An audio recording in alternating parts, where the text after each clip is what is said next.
વરસાદ આવીને રહી ગયો છે અને ફર્સ્ટ ક્લાસ ઠંડો ઠંડો પવન ખાવા બેઠા છીએ ધાબા ઉપર કા. હા જો આપણે દી આઈટમો એટલે રસોઈ બનાવી નાખી છે અને જો અત્યારે અને જો આ બનાવ્યું ધાબા પર છે. વહી શું કહેવાનું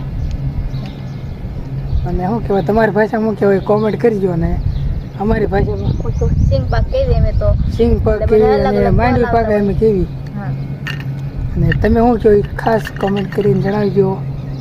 બાકી જો મસ્ત પવન આવે છે બેઠા છે. ધાબા ઉપર આપણે નાસ્તો એટલે કે ખાવાનું લઈને લઈ આવ્યા. અત્યારે મારી રસોઈ બનાવીને સિંગ પાક બનાવ્યો કેમ કે આખો દિવસ વરસાદ હતો ચાલુ એટલે કઈ કામ તો હતું નહીં તો અત્યારમાં આપણે રસોઈ બનાવી નાખી અને સિંગ પાક ખાવી હવે કા.